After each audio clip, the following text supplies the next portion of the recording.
The book of Exodus, chapter 14, verse 13 says, "Moses answered the people, 'Do not be afraid. Stand firm, and you will see the deliverance the Lord will bring you today. The Egyptians you see today, you will never see again. The Lord will fight for you. You need only to be still." That is a very remarkable story, one we all love. It speaks to the profound work of God in delivering the Israelites not only from slavery, but also from the pursuit of the enemy. You know, sometimes we go through life feeling as though something is relentlessly chasing us, intent on causing us harm. I don't know what it is that you feel is pursuing you. Just like the Israelites felt Pharaoh's army coming after them, it won't catch up with you. It won't destroy you. God will grant you victory. In our world today, it's not always easy to keep our faith, especially when times get tough. You might find yourself in a tough spot where it feels like your prayers are going unanswered and life seems to be getting worse, not better. It can be even harder when you see others having a great time, while you're just there, not achieving anything, stagnant. You might ask yourself, is it even possible to keep believing in a bigger plan when everything seems to be going against me? But there's a perspective that offers hope in these challenging moments. It's the idea that we're all part of something greater, looked after by a power that is above all powers, who deeply cares for us. It's a belief in the premise that each one of us is etched in the palm of divine providence, in God's care, as evidenced by verses from the book of Isaiah chapter 49 and the book of Hebrews chapter 6. Even when the world is pushing you to take the reins, telling you it's all in your hands, remember this: you're not alone. Your life is not only about your decisions, but it's also intertwined with God's plan. And sticking to this belief, despite the world telling you otherwise, is a brave act of faith. Maybe you are sitting there right now looking at your life or situation, and it seems nothing is happening. I want you to know, without any shadow of doubt, that even in that moment when it feels like nothing is happening, God is still working in the background. Remember what He has said in His Word over every child of His. He has a plan for our destinies, and though it may not look like it right now, that plan is to do you good. I don't know how. I can't even say I know what He is doing exactly. But allow me to encourage you with these words. Dare to keep believing God. Do you know that even before you started believing Him, God already had you in mind? He had already begun working things out to save you, even while you were yet to come to Him. Think about that for a moment. The Bible says that even while you and I were still sinners, Christ died for us. God gave up His Son to save you, even before you acknowledged Him in your life. Before you stepped towards Him, He was already running towards you. Before you called out to Him, He had stretched out His hands towards you. Now think for a moment. If He went this far to save you, do you think He would do all that to leave you the way you are, or where you are right now? Apostle Paul said in the book of Romans chapter 8, verse 32, "He who did not spare His own Son, but gave Him up for us all, how will He not also along with Him graciously give us all things?" Many times we forget this very important information, but I am glad you are seeing this today. Be reminded, even when it doesn't look like it, God is still working. When it seems you have been applying for the job and no one wants to employ you, God is still working on your behalf. When it seems like you've been working and working, giving it your best, and no one seems to appreciate or even recognize you, God is still working. When it seems like your life is characterized by failure everywhere you turn, God is still working on your behalf. Listen, you don't need to understand all the details. Find strength in these words. God will never fail you. Even if it looks like He has, He never will. In moments when it feels like you've been left out in the cold, deserted by those you once held dear, friends, family, and well-wishers, remember that God is still working. It can be a painful experience to feel alone, especially when life's trials seem too immense to handle single-handedly. Yet this is the exact time when God is operating behind the scenes, crafting a masterful plans of your life that's beyond your current comprehension. Understandable, it might be tough for you to understand what is going on, but I want you to know this one thing. God is still working on you, for you. It's human nature to yearn for an instant understanding of the circumstances we face, to search for a pattern or a reason behind the chaos. But the divine plan often eludes our immediate comprehension. You may not see it now, but every challenge, every failure is a stepping stone towards an end you cannot foresee. Even when it feels like the world is falling apart around you, remember that God is constructing something beautiful out of the rubble. It may seem like a paradox, but it's in these very moments of apparent failure and solitude that God's work becomes most profound. Take heart. Even when it appears as if God has failed you, He never has and He never will. Can you imagine yourself in Joseph's shoes?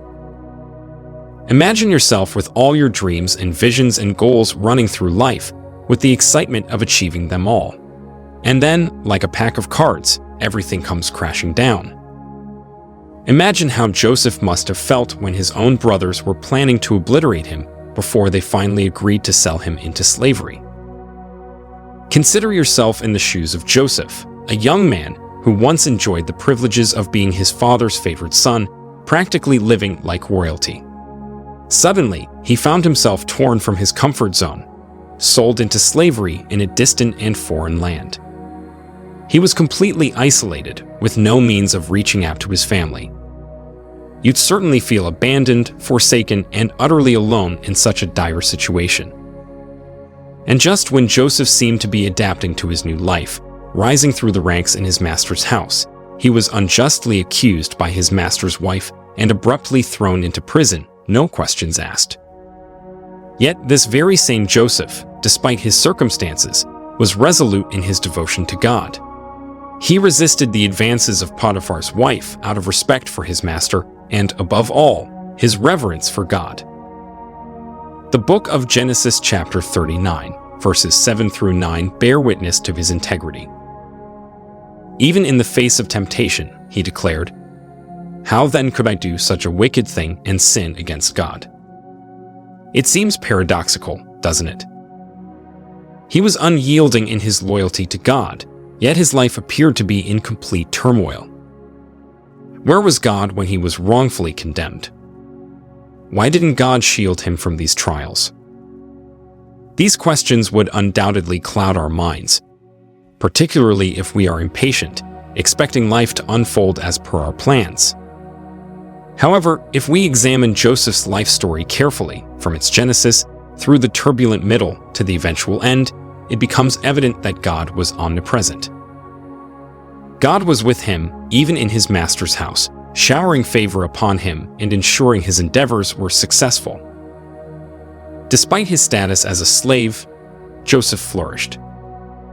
Unlike other servants who might have been subjected to severe hardships, Joseph's life turns out different. He was imprisoned instead of facing a possibly worse fate. Why? Because Joseph was moving in sync with God's plan. God was subtly orchestrating his life in the background.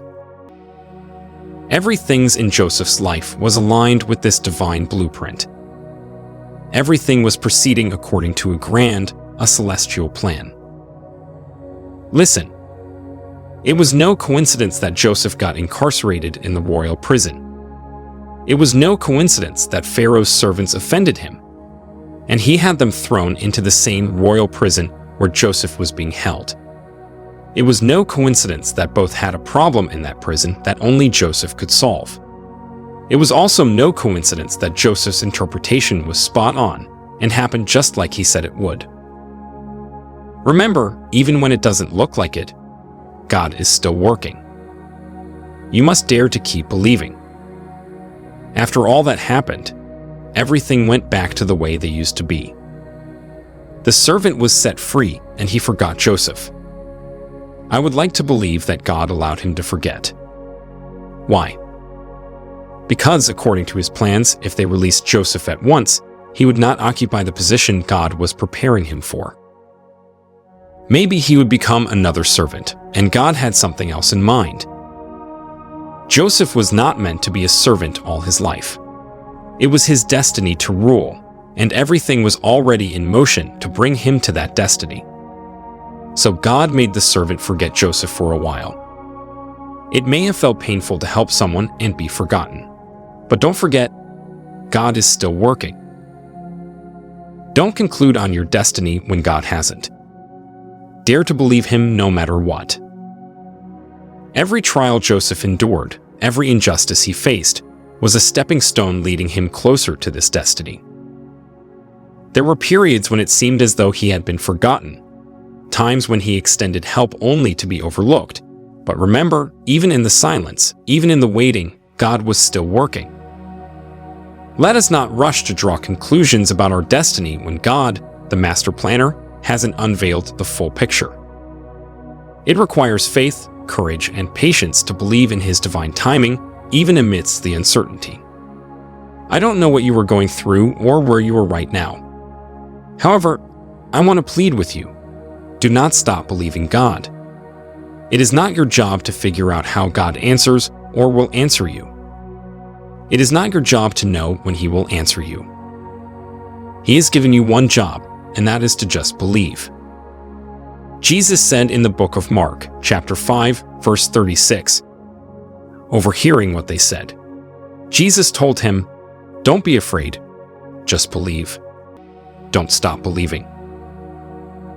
God is still healing the sick, dear child of God. Don't stop believing this. God is still raising the dead back to life. Don't stop believing this. God is still changing stories from shame to honor. Don't stop believing. God is still turning lives around. What do you need to do? Keep believing. If you will keep believing, you will reach the finish line. If you are struggling with believing God at the season of your life, I would like to encourage you to ask for His help right now. If your faith feels shaky during these tough times, it's perfectly okay to ask for a little divine backup. God's always there, ready to lend a hand and strengthen your faith. Just remember, the secret to weathering the storm isn't about knowing when it will end, but trusting that it will. So hold on tight to your faith. If you stay the course and keep your belief strong, you won't just make it through the challenges, you'll come out stronger on the other side. Keep this thought close to your heart as you forge ahead. Keep believing, because your faith is what fuels your strength and resilience.